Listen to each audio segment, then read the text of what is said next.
नमस्कार, मैं राहुल नागपाल और आप देख रहे हैं हमारा यूट्यूब चैनल बोल 85। मैं नगीना में हूँ और मेरे साथ नगीना से आज़ाद समाज पार्टी के प्रत्याशी चंद्रशेखर आज़ाद हैं। आज हम पूरे दिन नगीना के तमाम बूथों पर घूमे जहाँ तक हम जा सकते थे। माहौल बहुत अच्छा था और लगा एक बार तो कि एक तरफा जीत जो है वो चंद्रशेखर की यहाँ पर हो रही है और केतली का जो चुनाव चिन्ह है वो लोगों को इतना पसंद आया है कि चंद्रशेखर जी आपकी केतली वोटों से भर दी लोगों ने। क्या कहोगे इस मौके पर?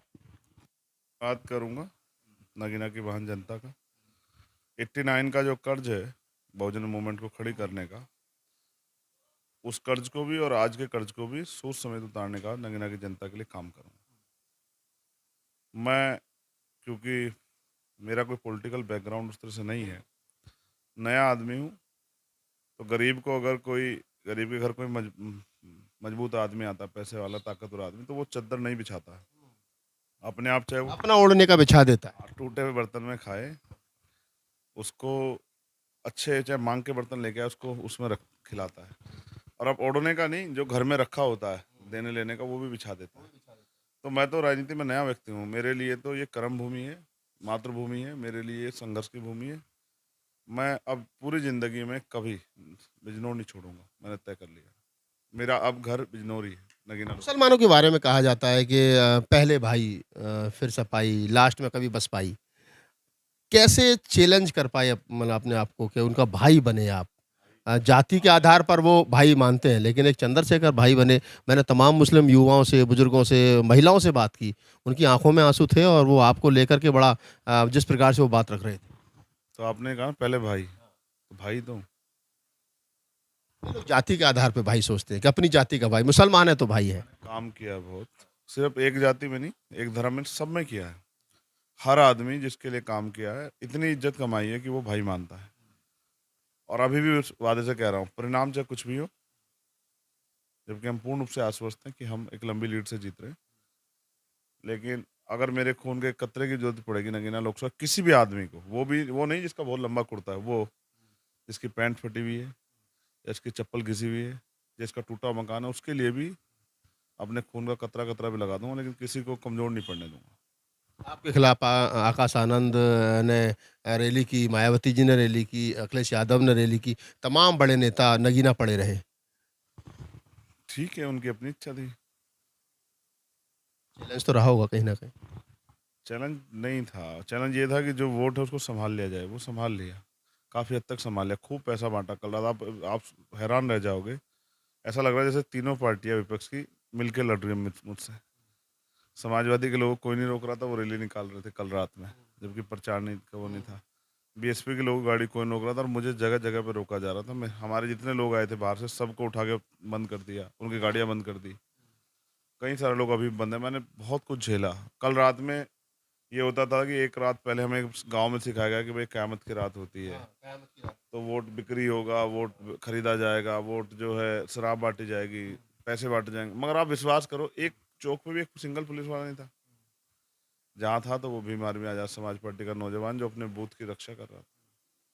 तो मैं समझता हूँ सब कुछ किया गया मिल के कि एक चंथे के हाथ को रोक लिया जाए, लेकिन मुझे रोकना जो है वो आदमी के बस की बात नहीं। मैंने खूब मेहनत की है, मेरे साथ बहुत प्रार्थनाएं दुआएं हैं। कुदरत अगर मुझे इज्जत देना चाहेगी, महापुरुषों का आशीर्वाद मेरे ऊपर रहेगा, तो मैं आगे बढ़ूंगा, आगे बढ़ के जनता का काम करूंगा। हज़ारों करोड़ की बसपा, हज़ारों करोड़ की सपा, हज़ारों करोड़ की बीजेपी, हज़ारों करोड़ का सिस्टम उन लोगों के पास में। चंद्रशेखर खाली हाथ, पैंट और एक शर्ट काशीराम वाले स्टाइल में। आपको लगा कि आपका जो एक जो आपके आपने जो सीखा पिछले 7 साल के संघर्ष में, वो कहीं न कहीं आपको यहाँ तक लेने में सब रहा? भाई उसमें तो कोई दो राय नहीं। देखो, ईमानदारी सीखी है। कितने ही आरोप लगाए गए। एक घटना भी हुई जिसको जिसको कल खूब सोशल मीडिया पर खींचा गया कि जो है एक पटका डालने का बसपा प्रत्याशी को, वो भी हमारे ही भाई हैं। और नीले पटके में तो किसी को तकलीफ नहीं होती। हमें, मुझे तो वो चुनाव के नहीं, समय आपके लोग तो पटका डाल रहे थे, दूसरे वाले तो गाली दे रहे थे मंच से। नॉमिनेशन वाले लोग मुझे मिले और मैंने उनको गले लगाया, क्योंकि वो मुझसे बड़े हैं।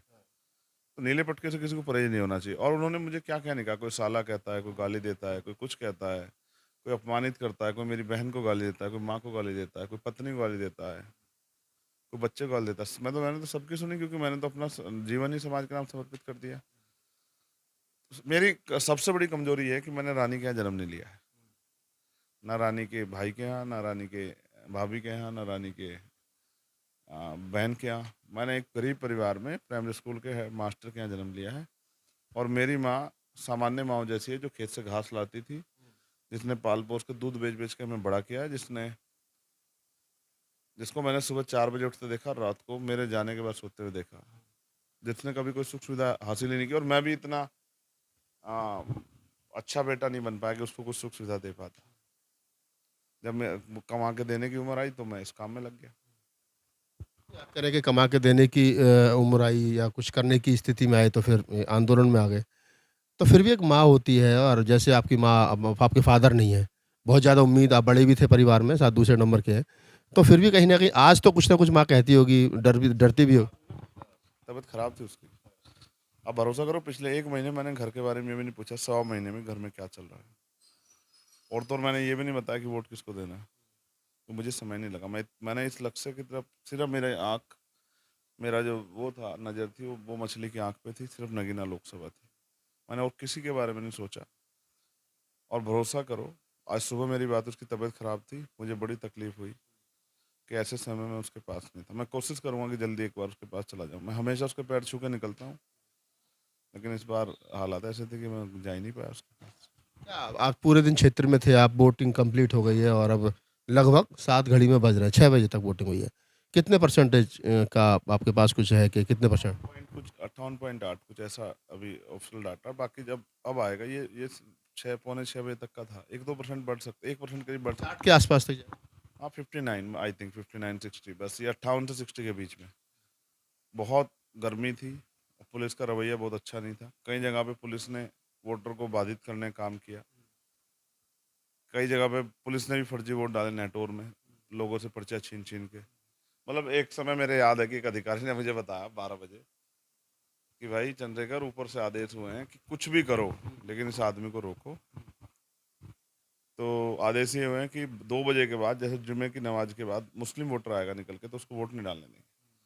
मैंने तभी एक इंस्टाग्राम लाइव किया था और मैंने कहा कि बिल्कुल मत घबराओ। मैं अपनी फ़ौज को जानता हूँ ना, भीम आर्मी की, जहाँ वो नीला पटका पहन खड़ी होती है ना, अच्छे अच्छे की टांगें काँप जाती है। हमें कहना आसान है राहुल भाई कि हम मुकदमे लगवाते हैं, ये झूठ बोलना हमारे बारे में आसान है। हम आंदोलन करते हैं।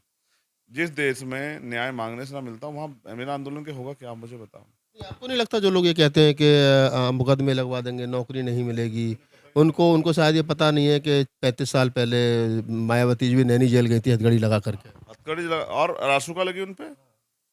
बच्चे क्या जाने, उनको क्या पता, बंदर क्या जाने। ट्रेनिंग कंप्लीट नहीं हुई आपको लगता है कुछ? ट्रेनिंग पूरी